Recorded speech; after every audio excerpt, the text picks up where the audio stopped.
So I would like to introduce Dr. Cliff Hansen. He has been working on this since the inception of the Orange Button, and he's going to tell us how exactly we can accomplish such great things and by doing this together in the Orange Button way. Good afternoon, good morning, wherever you are. I'm very excited to talk to you just briefly about this effort to reduce data processing costs for solar. Could you go to the next slide, Andrew? The Department of Energy launched the Orange Button initiative a number of years ago when it was recognized that the cost of collecting, reporting, and communicating data was becoming a significant fraction of the cost of deploying solar power systems. Some estimates put that transaction cost related to data as much as 30%, which eclipsed for small systems the cost of the hardware itself. One outcome of that initiative was the Orange Button data taxonomy, and that's what I'm going to talk to you briefly about today, show you a few examples for what it is and how it works. What we hope to achieve by development and use of this taxonomy is to make project data more accessible, to lower the costs associated with communicating that data and maintain an extensible data system. The Orange Button taxonomy is no longer supported by DOE grants. It has transitioned entirely to an open source public development and use model. The taxonomy is published in JSON. It is wholly compliant with the Open API specification, which we hope makes it easy to adopt. We follow JavaScript style conventions as far as naming things. Here's the GitHub repository where you can go and browse yourself. We welcome you to join this effort if you have interest and see benefit to you about extending and adopting this taxonomy. And very importantly, because JSON is not necessarily a friendly format to read, SunSpec has developed and operates a server-based editor for that taxonomy, which provides search functions and editing capabilities to compose new terms and to rearrange terms into new objects.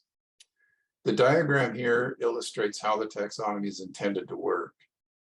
We are not providing software that goes into your application. We are providing the JSON definitions of terms which your application can use to write to a application independent file, a JSON instance file, that someone else's application would then also know how to interpret and use correctly, because their software would also be using the taxonomy to acquire the variable names and the parsing structure.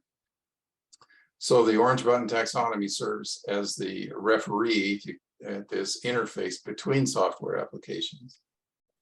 Next slide, please, Andrew.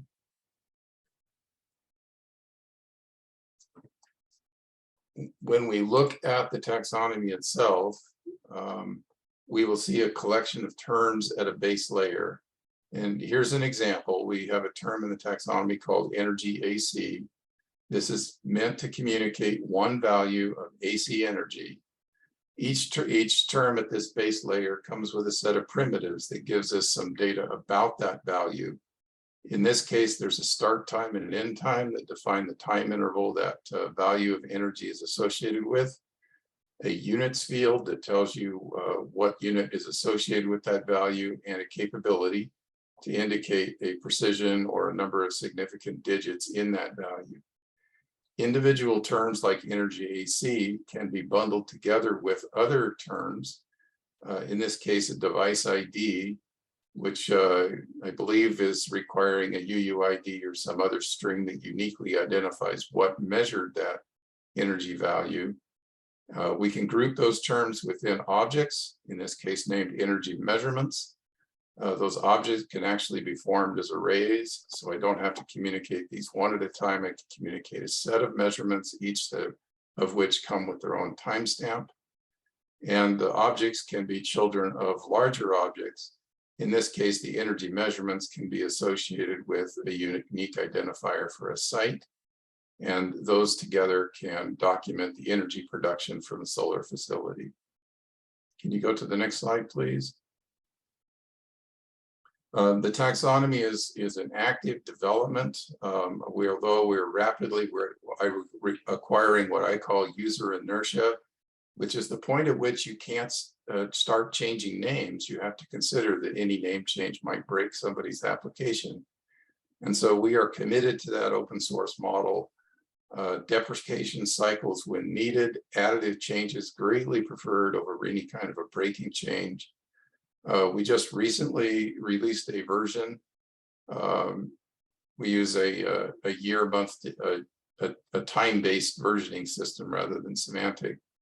And it includes, for example, a new object called forecast, which is intended to communicate data about forecast of energy production from, could be a PV site, but we tried to make it general enough that would also include other energy systems. Can you go to the next slide, please, Andrew?